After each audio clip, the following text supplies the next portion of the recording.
And one of our doctors was actually shot through his kitchen window by a sniper. It doesn't feel like very long ago. Burnaby North MLA Janet Routledge says that she was helping to set up Vancouver's Every Woman's Health Centre to provide abortions in the 80s, a time when Canadian women were just starting to be allowed to choose for themselves what they wanted to do with their own bodies. We had protests every day. Staff had to search the washrooms for bombs. Those of us on the board were encouraged to look under our cars for bombs before we left after meetings. We had meetings where we talked about how we could talk the doctors into wearing Kevlar vests to save their lives. Abortion was legalized in Canada in 1969, limited to instances when a woman's life was determined to be at risk.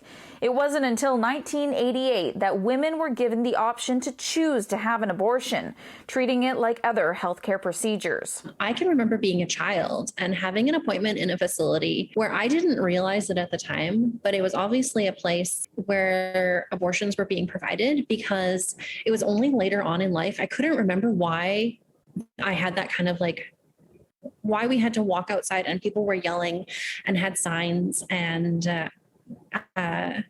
were protesting something. And it was only later on in life that I realized that we had actually walked through an abortion protest. And this was as a child in a very nondescript healthcare building in Vancouver. One of the things that calmed things down in the 90s was the NDP government at the time was the first province in the country to pass bubble zone laws, so that it became illegal for people to chain themselves to the doors of abortion clinics. It was illegal to yell at clients and spit on clients. I used to be part of a human shield that would protect our clients when they would come to access what was a legal service. As history continues to be written, founder of Madame Premier, Sarah Elder Chaminara, warns people still need to speak up about their right to choose. There are definitely anti-choice politicians and hopeful politicians across the country